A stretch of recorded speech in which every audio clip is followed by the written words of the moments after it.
Have you ever felt completely thrown off by someone's words? A careless comment, a cold stare, or even silence can linger far longer than we'd like. It's almost like handing someone else the remote control to our peace of mind without even realizing it. But what if I told you, through the timeless wisdom of Carl Jung, you could take that power back? In this video, we're diving deep into how to make yourself emotionally untouchable. Not by building cold walls, but by understanding yourself so deeply and fully that nobody and nothing can shake your inner world again. Let's begin. To truly understand why people and situations affect us so deeply and how to stop giving away our power, we need to explore a few core teachings from Carl Jung.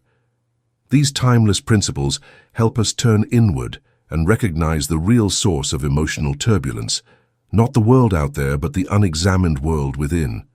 Let's start with the shadow. Jung believed that every one of us carries a shadow, parts of ourselves we've repressed, denied, or simply never learned to embrace. These are traits we were told were bad, too much, or not enough. Anger, neediness, vulnerability, even ambition, they often get buried in the shadow. The tricky part? What we suppress within tends to get projected onto others. That's why some people seem to trigger us so easily. It's not really about them. They're just shining a spotlight on something unresolved inside. Which brings us to projection. Projection is when we unconsciously assign our inner thoughts or traits onto others. For example, if you've never learned to accept your own assertiveness, you might find yourself constantly bothered by bossy people.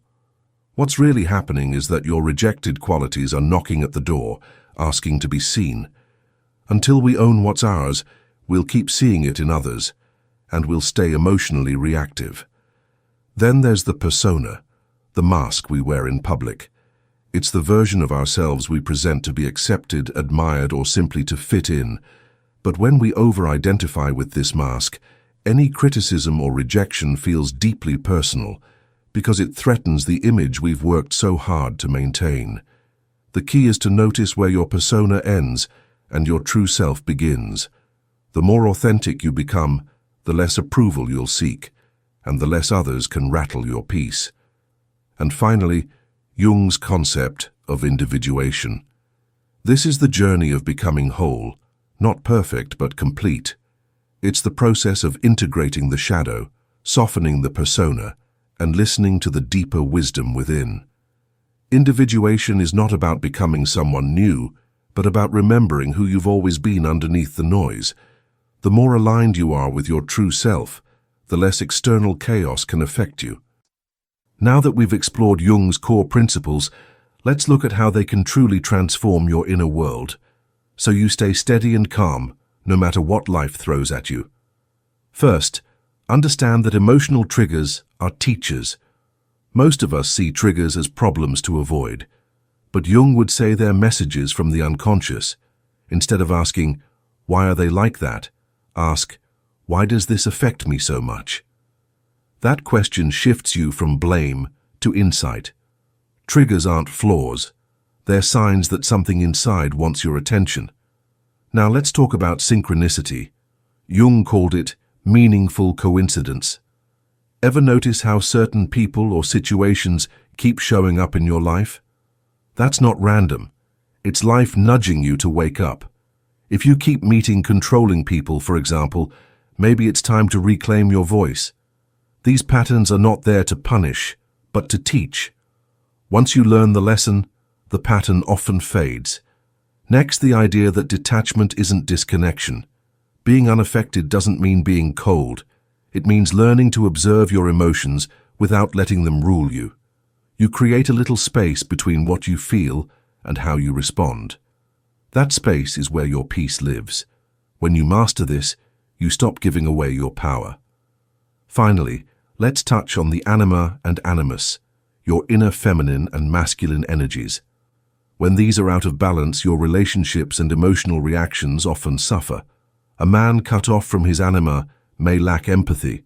A woman disconnected from her animus might struggle to assert herself. But when you integrate both, you become more emotionally whole, grounded, confident, and at peace. These aren't just deep ideas, they're practical tools for emotional freedom.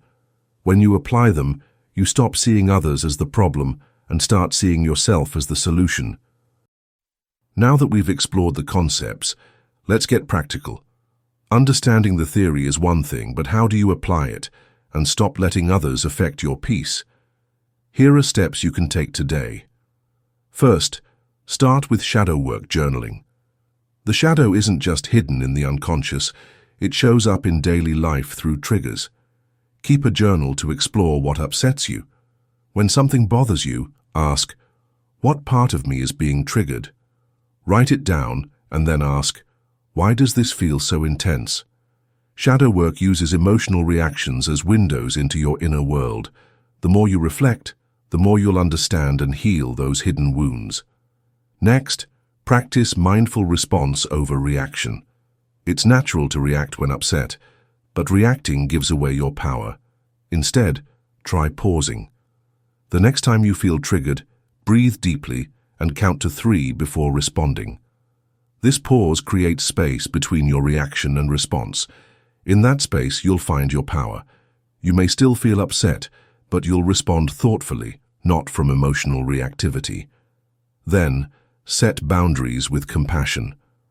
Boundaries aren't about shutting people out. They're about protecting your peace. Saying no without guilt is vital. Start small. Say no to things that drain you, like invitations you don't want or requests that overextend you. As you become more comfortable, you'll find it easier to set larger boundaries while still showing compassion. Finally, engage in inner dialogue. The most important conversations are the ones with yourself. Spend time each day checking in. How am I feeling? What do I need? What's triggered me today? When you engage in this self-awareness, you become aligned with your true self. The more you understand yourself, the less power others' words and actions will have over you. By incorporating these steps, you'll shift from emotional reactivity to emotional sovereignty. You'll see that nobody, not even your own inner critic, can take your peace unless you allow it. To truly stop letting others affect your peace, it's all about becoming aware of your triggers, setting healthy boundaries, and reclaiming your emotional sovereignty. By applying Carl Jung's wisdom, you can start to see the deeper layers of yourself and take control over your emotional responses. Remember, true power doesn't come from the outside. It's something you cultivate from within. If you found this video helpful, make sure to like, subscribe, and share it with someone who could benefit from these insights. Your support means the world. Thanks for watching, and keep moving forward on your journey to self-mastery.